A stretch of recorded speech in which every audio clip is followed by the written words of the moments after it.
வணக்கம், welcome to friendly catalyst with Gopika. எபிசோட்குள்ளே போகிறதுக்கு முன்னாடி ஒரு சின்ன டிஸ்க்ளைமர் கொடுத்துடுறேன். இந்த சீரீஸில் நான் ஷேர் பண்ண போகிற விஷயங்கள் உங்களால் அக்செப்ட் பண்ணிக்க முடியாமல் போகலாம். இது எல்லாமே என்னோட நாலேஜ் அண்ட் எக்ஸ்பீரியன்ஸஸில் இருந்து நான் அண்டர்ஸ்டாண்ட் பண்ண விஷயங்கள். ஸோ முதல் வாட்டி இந்த எபிசோடை கேட்டு முடிச்சதுக்கப்புறமா உங்களுக்குள்ள சில கன்ஃபியூஷன்ஸோ இல்லை அன்கம்ஃபர்டபுளான ஃபீலிங்ஸோ வந்துச்சுன்னா it is a good thing. ஏன்னா இதை பற்றி இன்னும் நம்ம தெளிவாக புரிஞ்சுக்கணும் அப்படின்ற தேடல் அங்கேருந்து தான் உங்களுக்கு உருவாகும். அண்ட் ஆல்சோ லாஸ்ட் எபிசோடை கேட்காதவங்க அந்த 5 நிமிஷம் எபிசோடை கேட்டுட்டு இங்கே வந்து கேளுங்க. ஏன்னா லாஸ்ட் வீக்கில் இருந்து வை டு வி சஃபர் அப்படின்ற ஒரு புது சீரீஸ் நம்ம ஸ்டார்ட் பண்ணியிருக்கோம். அண்ட் அதுக்கான ட்ரெய்லராக தான் போன எபிசோடில் சில விஷயங்கள் நான் ஷேர் பண்ணியிருந்தேன். சஃபரிங் அப்படின்னா என்ன, எதனால் அது வருது, லைஃப்பில் சஃபரிங்கில் இருந்தே தான் ஆகணுமா, அதிலிருந்து எப்படி வெளியில் வரலாம், இது எல்லாத்தையுமே தான் இன்னைக்கு உட்பட அடுத்து வர 2 எபிசோட்ஸ்லேயும் நம்ம புரிஞ்சுக்க போகிறோம். ஸோ இந்த சீரீஸை ஸ்டெப் பை ஸ்டெப்பாக தொடர்ந்து கேட்டிங்கன்னா தான் உங்களுக்கு அண்டர்ஸ்டாண்ட் பண்ணிக்க அது ஈஸியாக இருக்கும். ஓகே, சஃபரிங்கை பற்றி தெரிஞ்சுக்கிறது இம்பார்ட்டண்ட் தான், பட் அதை பேசுகிறதுக்காக தனியாக ஒரு சீரீஸேவா ஸ்டார்ட் பண்ணியிருக்கேன் அப்படின்னு நீங்கள் யோசிக்கலாம்.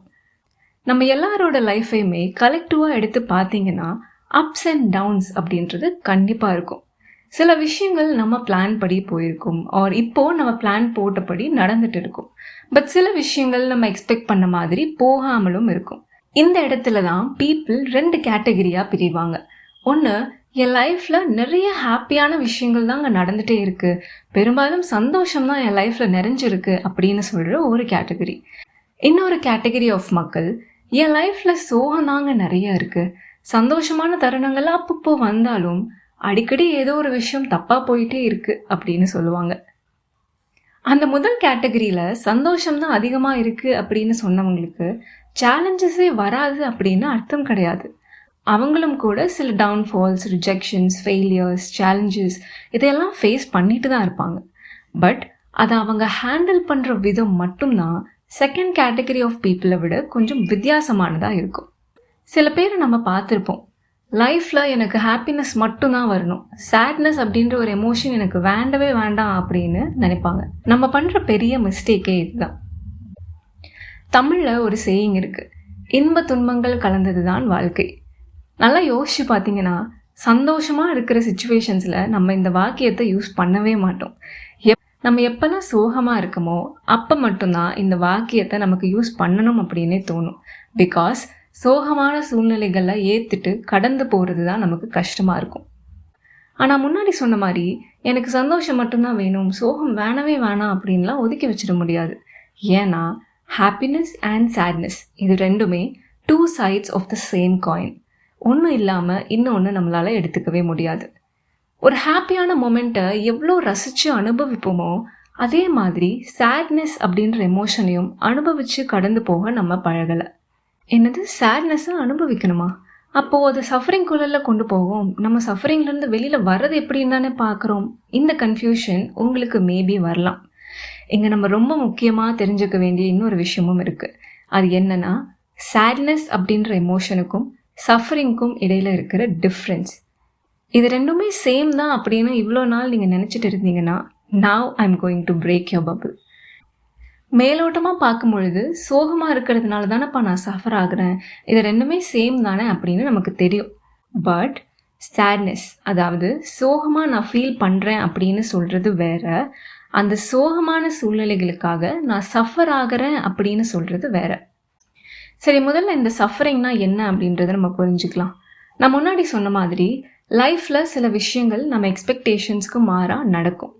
அப்போது நம்ம சோகமாக ஃபீல் பண்ணுவோம், விச் மீன்ஸ் சேட்னஸ்.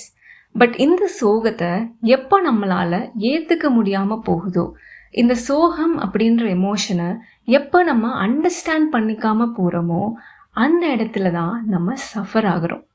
இந்த ரெண்டுத்துக்குமான டிஃப்ரென்சஸை இன்னும் சிம்பிளாக புரிஞ்சுக்கிறதுக்கு ஒரு காமனான எக்ஸாம்பிள் ஒன்று பார்க்கலாம். நான் இமேஜின் நீங்கள் ஒரு ஜாப் இன்டர்வியூ அட்டென்ட் பண்ணுறீங்க.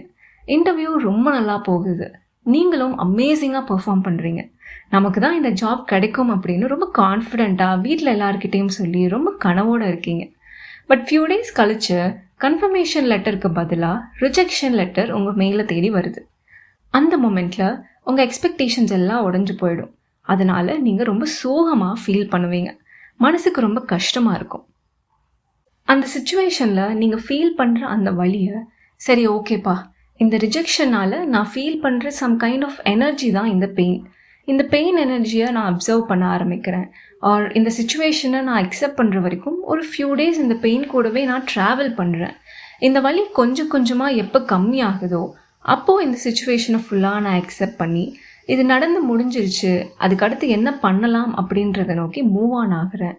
ஆர் இது ஒரு சுச்சுவேஷன் தானே தவிர என் லைஃபே ஃபெயிலியர் கிடையாது அப்படின்றத அண்டர்ஸ்டாண்ட் பண்ணிக்கிறேன். ஸோ நெக்ஸ்ட்டு இதெல்லாம் நான் எப்படி இம்ப்ரூவ் பண்ணிக்கலாம், அடுத்து என் லைஃப்பில் என்னெல்லாம் நடக்குதோ அதை நோக்கி நான் ஃபோக்கஸை நகர்த்திட்டு போகிறேன்னு நினைக்கிறது ஒரு விஷயம். பட் இது எதையுமே செய்யாமல், ஐயோ என்ன போய் ரிஜெக்ட் பண்ணிட்டாங்களே, எனக்கு எல்லாமா இப்படி நடக்கணும், எனக்கு மட்டும் ஏன் லைஃப்பில் மாற்றி மாற்றி இப்படி கஷ்டம் வந்துட்டே இருக்குது, நான் எதுக்குமே வொர்த் இல்லையோ, இந்த மாதிரியெல்லாம் மனசு பேசுகிற எண்ணங்களை நம்ம நம்ப ஆரம்பிக்கும் பொழுது தான் நம்ம சஃபர் ஆகிறோம். பட் நம்ம முன்னாடி பார்த்த மாதிரி எவ்வளோதான் சேடாக நம்ம ஃபீல் பண்ணாலும், அழுக வந்தாலும், ஆர் அந்த பெயினோடு உட்கார்ந்தாலும், நம்ம அதை அண்டர்ஸ்டாண்ட் பண்ணிவிட்டு அதை அக்செப்ட் பண்ணுற ஒரு ஸ்டேஜில் இருக்கும் பொழுது நம்ம சஃபர் ஆக மாட்டோம். பட் இங்கே அக்செப்டன்ஸ் அப்படின்னு சொல்லும் பொழுது எந்த ஒரு ஆக்ஷனுமே எடுக்காமல் அப்படியே இது நடந்ததை ஏற்றுக்கிறேன் அப்படின்னு கிடையாது.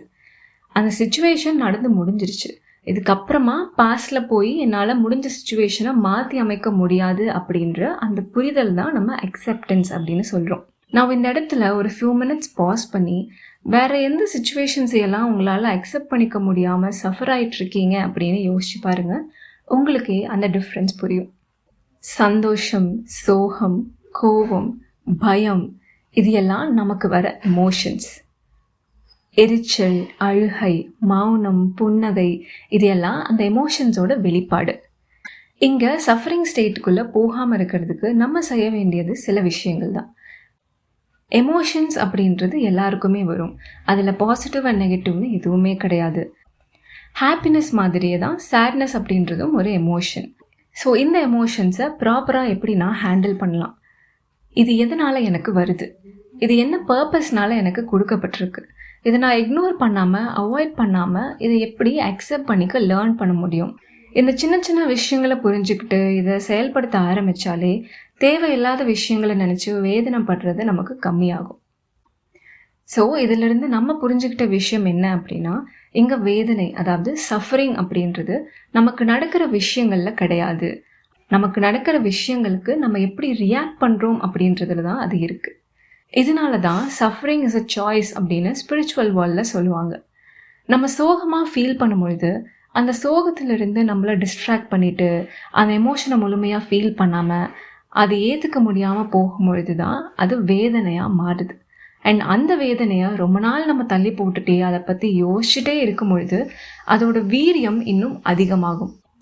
இங்கே நிறைய பேர் சஃபர் ஆகிறதுக்கான ரீசன்ஸ் என்ன அப்படின்னா, சந்தோஷமான விஷயங்களை ஹேண்டில் பண்ணுற மாதிரியே சோகமான விஷயங்களை நம்ம ஹேண்டில் பண்ணுறது கிடையாது. அப்படி இல்லைன்னா இது ரெண்டு விஷயத்தையுமே அளவுக்கு அதிகமாக எடுத்துகிட்டு அதை அடிக்ஷனுக்குள்ளே கொண்டு போயிடுறோம். இப்படி பண்ணும்பொழுது நம்ம நிதானத்தை இழக்கிறதோடு இல்லாமல் அந்த எமோஷன்ஸ் மேலே ரொம்ப அட்டாச் ஆகிடுறோம். இதனால தான் பெரியவங்க சொல்லுவாங்க, அளவுக்கு அதிகமான சந்தோஷமும் கூட ஆபத்து தான் அப்படின்னு. ஏன்னா அது மட்டுமே தான் நமக்கு திரும்ப திரும்ப வேணும் அப்படின்னு நம்ம மனசு ஏங்க ஆரம்பிச்சிடும். ஒரு சின்ன ஃபெயிலியரையோ சின்ன ரிஜெக்ஷனையோ கூட நம்மளால் தாங்கிக்க முடியாமல் போயிடும். So addiction to happiness also leads to suffering. நான் இவ்வளோ நேரமாக சோகம் அண்ட் சந்தோஷம் அப்படின்னு சொன்னது ஹாப்பினஸ் அண்ட் சேட்னஸை டினோட் பண்ணுது. ஆனால் இதுக்கு அப்பாற்பட்ட 3 நிலைகள் இருக்குது. அதை தான் நம்மளோட இயற்கை நிலை அப்படின்னு சொல்கிறோம். And they are joy, peace and love. நிம்மதி, அன்பு, இது எல்லாத்துக்குமே ஆப்போசிட்ஸ் கிடையாது. அதனால தான் இது எல்லாமே நம்மளோட இயற்கையான நிலைகள் அப்படின்னு சொல்கிறோம். பட் இந்த 3த்தையும் ஏன் ஸ்டேட்ஸ் ஆஃப் பீயிங் அப்படின்னு சொல்கிறோம், ஏன் இது எல்லாமே எமோஷன்ஸ்குள்ளே அடங்காது அப்படின்றத பற்றி ஒரு 1 மணி நேரம் கூட எக்ஸ்பிளைன் பண்ண முடியும். பட் அதை வேற ஒரு சீரீஸில் இன்னும் டீட்டெயில்டாக பார்க்கலாம். ஃபைனலி டு சம்மரைஸ், இன்ப துன்பங்கள் வந்து வந்து போனாலும் அதுக்காக நம்ம வேதனைப்படணும் அப்படின்றது அவசியம் கிடையாது. இன்பமோ துன்பமோ இது ரெண்டுமே சில காலங்கள் தான். இந்த மாதிரி ஒரு எமோஷன்ஸுமே மாறி மாறி வந்துட்டே தான் இருக்கும். சில காலங்கள் நிலைச்சு நிற்கும், சில காலங்கள் அது மறைஞ்சு போகும். அதை நம்ம எப்படி ஹேண்டில் பண்ணணும்னு தெரிஞ்சுக்கிட்டா போதும், நிம்மதி அப்படின்றது தானாகவே வரும். ஸோ இன்றைக்கி எபிசோட்லேருந்து சஃபரிங்னா என்ன அண்ட் எதனால் நம்ம சஃபர் ஆகிறோம், வேதனைக்குள்ளே போகிறோம் அப்படின்ற ஒரு பேசிக்கான புரிதல் உங்களுக்கு கிடைச்சிருக்கும் அப்படின்னு நம்புகிறேன். நெக்ஸ்ட் எபிசோடில் என்னென்ன காரணங்கள்னால நம்ம சஃபர் ஆகிறோம் அப்படின்றத டீட்டெயிலாக பார்க்கலாம். அண்ட் இந்த எபிசோடு உங்களுக்கு பிடிச்சிருந்தா உங்கள் ஃப்ரெண்ட்ஸ் அண்ட் ஃபேமிலி மெம்பர்ஸ் கூட ஷேர் பண்ணி ஒரு கான்வர்சேஷன் ஸ்டார்ட் பண்ணுங்கள். இப்படி பண்ணுறது மூலியமாக நீங்கள் அவங்களோட லைஃப்பில் ஒரு கேட்டலிஸ்ட்டாக மாற முடியும். அண்ட் இந்த எபிசோடை பற்றின உங்கள் காமெண்ட்ஸை இன்ஸ்டாகிராம், இமெயில் அண்ட் லிங்க்டின் மூலமாக எங்கூட நீங்கள் ஷேர் பண்ணலாம். And I will see you soon in another episode.